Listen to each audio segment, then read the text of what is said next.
के लिए नरक में डाला गया। इस बात के बारे में मुझे बड़ा भारी संशय है। उसकी बात सुनकर जमदूत ने कहा, हे धनंजय, बहन, माता, भाई, चाचा आदि सभी केवल जन्म के साथी है, कर्म के नहीं, क्योंकि कर्म को फल सबकी अलग अलग भोगना पड़ता है।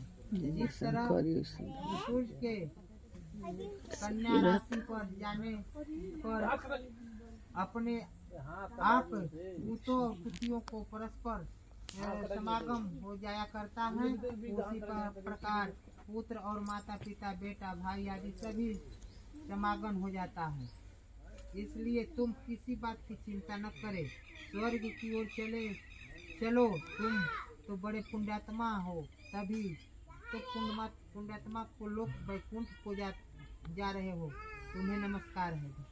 तब धनंजय ने फिर पूछा, हे दूत, यह बतलाइए, आखिर तुम मुझे किस पुण्य दायक कर्तव्य करने के परिणाम स्वरूप स्वर्ग में ले जा रहे हो, क्योंकि मेरे समान दूसरा पापी तो पृथ्वी पर हुआ न होगा। धनंजय की जिज्ञासा के अनुसार जमदूत कहने लगा कि एक समय की बात है कि तुम कार्तिक मास में अपने आचार्य के साथ उसके कपड़े, कुश और समिधाएं लेकर यमुना के तट पर गए थे। अपने आचार्य के आज्ञा से तुमने कार्तिक शुक्ल पक्ष के निरंतर नवमी, दशमी, एकादशी 3 दिन का स्नान और आवश्यक नियमों का पालन किया था। उसी पुण्य के प्राप्ति से महाफल तुम्हें मिला है। एक दिन के स्नान करने से जन्म, मरण, आगमन का झंझट से छूट गए और दूसरे दिन के स्नान से अक्षय स्वर्ग को तुम्हारा आना हुआ। उधर तुम्हारा भाई नरक में जाकर जम यातना सहता रहेगा। इस तरह यमदूत की बात सुनकर एकाएक उसे अपने भाई की बड़प्पन की सुविधा हो यही यंत्र स्मरण कर बड़े विनीत भाव से पूछने लगा,